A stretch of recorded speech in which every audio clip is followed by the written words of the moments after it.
Afternoon, dear friends. Shap Gunjan Lapo. I trust you all well. Happy New Year's Eve, and wishing you all an awesome, safe, joyous crossover. There's something that I would love to share with you guys along the lines of sobriety.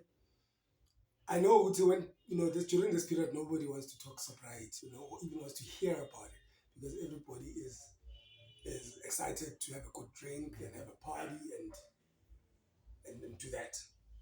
Now, well, though, Buffett, I can't stop myself from sharing this because after I've been sober for a year and a half and having gone through all the stages of sobriety, you'll notice, I can't stop speaking about it, and you'll notice many people that are on recovery, that have gone through recovery, and especially the ones that have gone through recovery through the Fellowship of Alcoholics, don't stop speaking about it. Because once you find this level of sobriety, it's like discovering gold. And I mean, I'm new in it. I'm not even fully recovered, if I can put it that way. So, because it is an ongoing process. But where I am now, I can't stop sharing it because it's like I've discovered gold. For the first time, I feel alive. They say when you join the fellowship, welcome to the land of the living. And I understand what it means. Because it's one thing to be sober.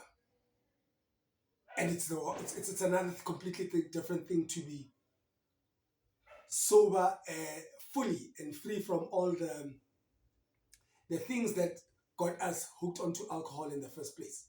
So you must remember, alcohol is for us an escape mechanism from the realities that make life unpleasant. So when we drink, we become happier, we kind of like forget, So when you sober up, it all comes back to you and you're faced with the realities that you don't want to think of.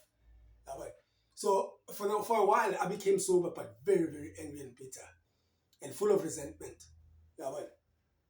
And I remember sharing openly on Facebook, and Facebook has been a wonderful platform for me. And that's why I'm very comfortable sharing my journey because I got a lot of help through this way. I made a lot of awesome friends, got a lot of support, ongoing. And for me, social media is just a new way, a new order. So anyway, when we use these platforms correctly, they can really be of can bring amazing benefits. So I was sober, and I remember sharing it with, what do you do when you're sober with your time? What do you do? I couldn't walk in the streets. When I used to see people drinking, I used to be so full of hatred and resentment towards them. I was like a ticking time bomb, always angry. And if you can look, it's not just me, it's not isolated to me. And that's why abantu abahamba isonto bayathakatha. That's why abantu like abobaba abaningi abangaphuzi. They're like full of resentment, angry, bitter, grumpy. Okay, so that's generally what happens. And most of these people who were used to drink at some point in their lives, and when they sober up, they're angry, bitter, and full of resentment and reserved, and don't want to interact with average, everyday people that do drink and are normal. Now, so that being said, Buffett, alcohol is not for everyone. For Tina, who've got the disease of alcoholism, it's more of an escape mechanism. It was not a casual drink just for enjoyment. It became an addiction, a dependence. So it then started becoming unhealthy. And for a good many people, I realized that alcohol is not like, there are very few people that can actually handle alcohol and drink in a healthy, that actually have a healthy relationship with alcohol. Most of us, it's absolute self-sabotage. It's self-sabotage. It's like self-resentment. You hate yourself so much that you can't stand your life sober. It's a bitter pill to swallow. You always drunk because you hate your life, basically. You hate yourself so much that drinking is the only way to escape from your actual reality. And when you're sober, then that reality comes back to you, and then it is not a nice, it's not nice to deal with. So I realized, Guti, after sobriety, life was very unpleasant. Others actually cross addict. By replacing alcohol either with weed, drugs, shopping, gym, go on something that takes over the alcohol.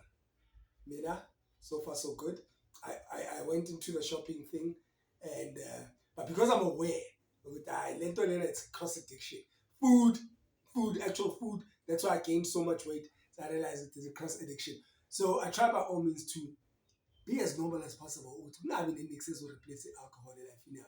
So by going through counseling, going through the fellowship of alcoholics, now I understand why people that are in recovery stay in recovery and they continue to go to the rooms and to those meetings on a continuous basis, because what you get there are tools to help you cope through your day to day. They don't just look at helping you through the getting sober. Getting sober is very simple. It's just denying yourself from alcohol, denying yourself that privilege of drinking, which is also very uncomfortable, especially if you like drinking.